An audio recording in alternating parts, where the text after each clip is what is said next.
जस्तो तपाईँले चाहिँ यो स्लोपिङ स्ट्रक्चर जुन देख्नु भएको छ, यो स्लोपिङमा चाहिँ मसलाहरू बग्ने कारणले गर्दाखेरि यसमा भाइब्रेटर चाहिँ नलाइकन चाहिँ यो स्ट्रक्चरलाई यो ढलान चाहिँ गरिएको हुन्छ। त्यस कारणले यसमा चाहिँ अब यो जुन भोइड्सहरू देख्नु भएको छ, यसमा चाहिँ पानी पर्दाखेरि जुन पानीको प्रेसर यो ठाउँमा पर्न पायो भने भोलि गएर भित्रपट्टि चाहिँ सिपेज देखिन सक्छ, जसले गर्दाखेरि हामीले चाहिँ वाल पुटिङ अथवा चाहिँ कलर लगाएकोहरू फुरफुर भएर चाहिँ बिग्रिन सक्छ।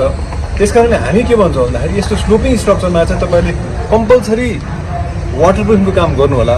अब वाटर प्रुफिङमा चाहिँ विभिन्न तरिकाहरू छन्, जुन मेम्ब्रेन सिटका कुराहरू छन्। यो नगरे पनि एटलिस्ट तपाईँले चाहिँ वाटर प्रुफिङ केमिकल कोटिङ मात्र भए पनि गरेर मात्रै यसको सर्फेसमा चाहिँ फिनिसिङ दिने काम गर्नु होला। तपाईँले यसमा चाहिँ कुरा मसिनो मात्रै गर्नुहुन्छ अथवा विभिन्न बुट्टा दिनुहुन्छ अथवा त्यो टाइल लगाउनुहुन्छ, अरू कुरा केही गर्नुहुन्छ, जे गर्नुहुन्छ त्योभन्दा अगाडि चाहिँ at least water proofing chemical quoting मात्र भए पनि गरेर चाहिँ यसलाई फिनिसिङ गर्नुभयो भने भोलि सिपेजको समस्याबाट चाहिँ बच्न सकिन्छ, जसले गर्दाखेरि हाम्रो आरसिसी स्ट्रक्चरलाई पनि एकदमै सेभ गर्छ र भोलिका दिनहरूमा कुनै समस्या पनि यसले चाहिँ दिँदैन। त्यस कारणले यो यस्तो स्लोपिङ स्ट्रक्चरको कुरामा चाहिँ अलिकति ध्यान राख्नु होला तपाईँहरूले, किनकि यो पानीले मात्रै बिग्रिन्छ अरूले भन्दा। त्यस कारणले पानीबाट चाहिँ यसलाई बचाउनुपर्छ।